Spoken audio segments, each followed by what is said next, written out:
violent content. Parental discretion is advised. Oh, yeah.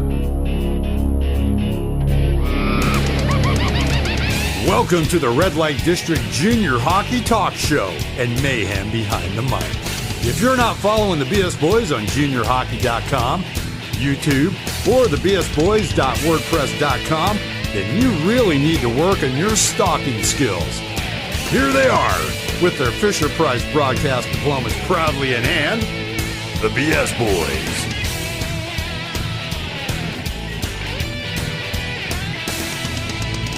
Hello and welcome to the Red Light District and Mayhem Behind the Mic. We are the BS Boyz, good, bad, or indifferent. Here we are once again bogging down the internet. Interesting stuff you got cooking here in the Pacific Northwest. In 2008, the NAHL granted approval for an expansion team in Wenatchee, Washington. Now that's located in north central Washington. Did you know that Wenatchee is also known as the apple capital of the world? I did. We've been up there a few times. You knew that? Yeah. I did know that. You are well-versed, man. I don't give you nearly enough credit for the information that you have logged inside that noggin of yours. How about that hockey and history right here on the Red Light District? So a team rolls into Wenatchee, and they hold this Name the Team contest throughout the Wenatchee local school district. Some of the names that these kids came up with, these are actually classic. One was called the Wranglers. They had the Bombers, the Wonders, the Hawkeyes was another name that was thrown out there. Right. This is my all-time favorite. The Winning Walruses. Didn't know there were walruses in Wenatchee. I thought that was sort of landlocked, but nonetheless. The other one was Ice Busters. Thank God for small miracles. And Wenatchee was named the Wild, and the Wild Ride it has been. So now you ask why this abbreviated step back through time is so important.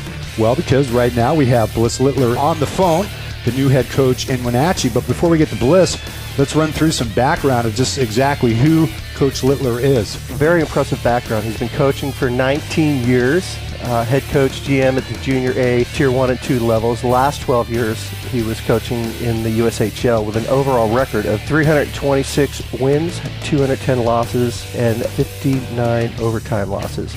USA's hockey all-time leader in wins with 577. He has a bronze medal with the 2011 USA Hockey Challenge national team and a gold medal in 2008. You are one audacious reader there. Yeah, thank you. Next time we do this, put your glasses on. I will. Because if you ask me to hold the paper this far away, something is seriously wrong. That brings us to where we are right now. Recently hired as the head coach and director of hockey operations of the Wenatchee Wild. On the phone, Coach Littler. Bliss, how you doing? I'm doing good. How are you guys? We're doing well, man. Wonderful. Hanging out here in the Pacific Northwest, waiting for you to show up and bring a whole new style and level of hockey to Wenatchee. How did this all come about? How did you wind up from the USHL and that impressive background to Wenatchee, Washington? Well, junior hockey, really junior hockey, college hockey, minor pro hockey, you know, there's only so many jobs that are out there, and there's even fewer really good jobs. And, you know, I'd say there's 6 to 8 really good USHL jobs. You know, I'd say there's a certain number of good North American League jobs. There's a certain number of good jobs in the British Columbia Hockey League. You know, there are a certain number of good pro jobs. And definitely Wenatchee would be considered a good job. They've done a very good job at creating an environment where kids want to go play. They've done a very nice job at selling the sport in Wenatchee. I think throughout the country they have a very good reputation, and as an owner, Bill Stewart, he's someone that I just think that he's done a really good job at creating a buzz about his team. And when I knew the job was going to be open, it was one that I kind of circled and I wanted to learn more about. I'd had a friend of mine who was their coach, and when I knew he wasn't coming back, we had some discussions. And I knew the first coach in Paul Baxter, and I had some discussions with him. And you know, at that point, I just applied. I sent him a resume book, and then I reached out to him. And that's really how it came about. Wenatchee actually has a great history. They've won the Western Division 2 out of the last 4 years. Last year went 36-17-7, 79 points, finished second in the West. They beat Alaska in the first round, 3-2, 3 of which went into overtime, by the way. Then they ended up losing to Fairbanks 3-0 in the West Division Finals. A lot of history, very solid background, great fan base. Now this is what I think maybe if I was a coach coming in, you've got a well-established, very solid running championship caliber team. What is it that you see, Bliss, that you can bring to Wenatchee that Wenatchee hasn't had in the past? I guess maybe upgrade in a couple of areas. Maybe with my background, I've been fortunate to just establish a lot of relationships through the years, whether it be in junior hockey, college hockey, with a lot of player agents, NHL scouts that possibly might have some connections to bring a few more players in, and also maybe just run things. You know, my goal is not to go backwards. It's to run things no different than they were ran when I was running the Omaha Lancers or the Tri-City Storm. That we're going to run just like a high-end USHL program. That's just how it's going to be run, where expectations are going to be the same. I haven't had a Division III hockey player in 12 years. Every kid that I've coached that's college eligible has moved on and played Division I hockey, and I'm certainly not going to lower my expectations there. That it's great when I can sit down in the kid's living room and look mom and dad in the eye and tell them that, hey, we've not had a Division III player. Every kid has moved on and played Division I hockey that is eligible. We want to make sure that Wenatchee is a place that the kids want to come. Kids want to play, whether they're I guess I'd put it, if they were whatever level they're at, that it's a place that they want to go. And I think the goal is to be able to, at some point in the future, compete for the highest level hockey player that we can get. They've had players that have been drafted that are NHL draft picks. They have plenty of scholarship players, but I think the goal is to move every kid on to play Division I college hockey. Well, to date, Bliss, you have 14 players that have been tended by the Wild.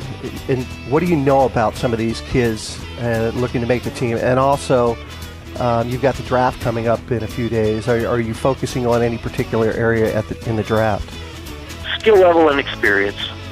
Those are the two things that we're focusing on with what we have in the draft. As far as the tenders, I have spoken to all of them. There's some that were on my radar in the past that I knew who some of the kids were. Some are a little foreign to me right now, so I've been having to take what the scouts in Wenatchee, the assistant coach, what they've told me, and then I've taken that list to several college assistant coaches and some USHL assistant coaches that would have seen these kids, and just trying to get a read on them. But really, everybody comes in fresh, clean slate, and when we have camp, they get to show what they can do, and we'll move forward that way. What about goaltending? Wenatchee has always had fairly solid goaltending. You have one of your goalies moving on, Greg Lewis. Robert Nichols, I guess, is eligible to come back. What do you know about the goaltending position at all? Well, I like to say as little as possible with goaltenders. Good move. Good answer. I know that I'm a smarter hockey coach when I have a goalie that plays well. And when your goalie doesn't play well, you get stupid real quick. But no. Again, I think that Robbie's committed to a school. I believe it's UConn. He's someone that I do know some about. I have spoken to his goalie coach, and I've spoken to Coach Mechanic about him and Chris Clark. So I do have a pretty good feeling for him. It sounds like he's one of the better returning goalies in the North American Hockey League, and I'm excited to work with him. Yeah, he's solid numbers last year, and I always think, especially being ex-goalies, that Special and I are a little whacked in the head. But, always building from the goal line out is a great place for, especially as a new coach coming in. If you have a really solid tender back there, it sort of alleviates maybe some of that pressure to focus elsewhere on the ice. You have a couple camps coming up. You have a camp June 29th through July 1st there at Town Toyota Center. Any idea how many players you have attending or expect to attend? I believe that we're looking at a fairly small camp, 60 to 80 kids. I don't believe it'll be a real large camp, but I think 60, 80 is a real good number to work with, where you can get a pretty good read on I'd say up to 80 kids. When I've done plenty of camps that you've had, well into the 100, 140 kids, and I think it's real difficult to evaluate that many kids, and to be fair, over a short 3-day camp, I think it's tough to evaluate that many kids. But we're going to do our best to make some good decisions, and hopefully camp will be a piece of the puzzle where the kids that are drafted and tendered, that they show that those are good decisions, and hopefully we find some free agents in the camp that were not drafted or tendered, and you do that, and it's a big plus when you can find a couple of players at those camps every year. That kind of brings up a sort of an interesting question. We talked before we actually went on the air. In the Northwest, we have the NORPAC, we have the ADUB, American West Hockey League, and then a couple teams hanging out there, newly going to the Western States Hockey League. You have Seattle and Southern. Any plans on possibly contacting maybe some of these coaches of the NORPAC and ADUB and Western States teams to see what they have available and possibly do some bringing up and sending down type situation? No, I do know some coaches in that league. Yeah, I think just with the geographics, it makes a lot of sense to be able to work with those teams. You certainly don't want to have an adverse relationship with any of those coaches. They have players that you want them to promote their kids to your program. And on the other hand, that kids that would be looking to play Tier 3 hockey, that's the league that we'd be wanting to put kids in, where it makes sense that they're easy to call up and use them that way. But we also run the two midget teams in town, and those are areas that we definitely want to make those teams as strong as possible too. So Bliss, outside of ducking from the tornado warnings that you guys have back there in the Midwest, what are your plans for this spring and summer for camps? Are you attending any scouting camps? Yeah, I will. I'll be at a couple of camps this weekend, a couple of camps next weekend. Definitely, we'll be attending the Select Festivals out in Vegas at the Great Western Future Super Camp towards the end of June, and we have our two camps. So, myself and the coaches will get out and every day trying to get better.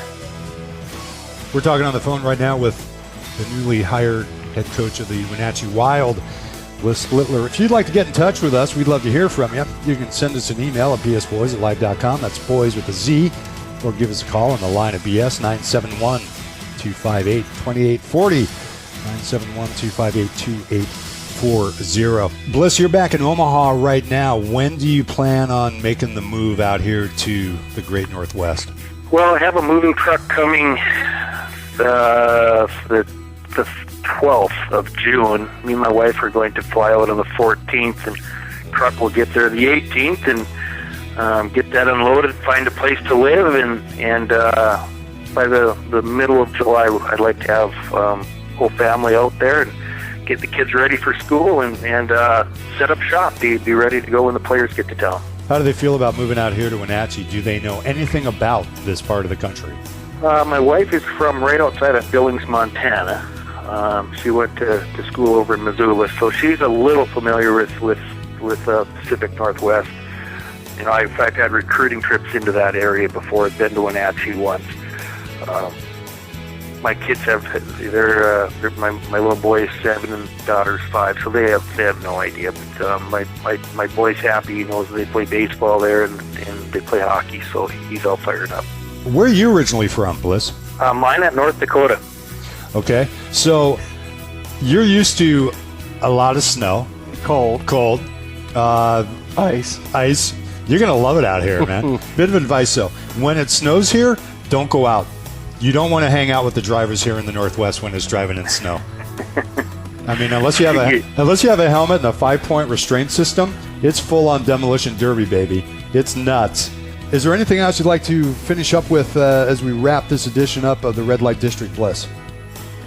Well, guys, I appreciate you guys having me on, and give me a call anytime. Love to spread the word about Wenatchee, and they say we want to do junior hockey better than it's ever been done before, and to do that, you just got to work hard at it every single day, whether whatever the position you have in the organization. That we're going to strive to do a great job every day. Well, that's probably one of the reasons that we, the BS Boys, don't strive to get better, because we don't work very hard at doing well, this. we do multiple jobs, though. We're going to try to get up there to Wenatchee and catch a couple games this coming season. We do appreciate all the time, Bliss, and we hope to catch up with you after the season begins, and we'll catch everybody up out there what's going on in the world of the Wenatchee Wild. Yeah, and have a great move, and hope everything goes well. Hey, thanks, guys, and look forward to talking to you again. All right, thanks, Bliss. Take care. Coach Littler of the Wenatchee Wild, great interview. This guy has a resume just a mile long, and I think Wenatchee did a great job in bringing such a talented coach to the organization. Yeah, I think this is going to be a great, even better season than what we've seen out of the Wild. They've had some very good seasons in the past. I'm really excited about watching what's going to be happening up there. Yeah, it should be a good time. Well, listen, that's going to wrap up this edition of Spontaneous Deviation. Class and elegance go hand in hand with the BS Boys. Well, okay. That was a bit of a stretch. Yes, it was. We're more like the beer, pretzels, and lawn darts in the family room type class and elegance. And we'll stop there. All kinds of mayhem happening there. Anyway, folks, we are out of here. Take care, everybody, and safe home. Bye-bye.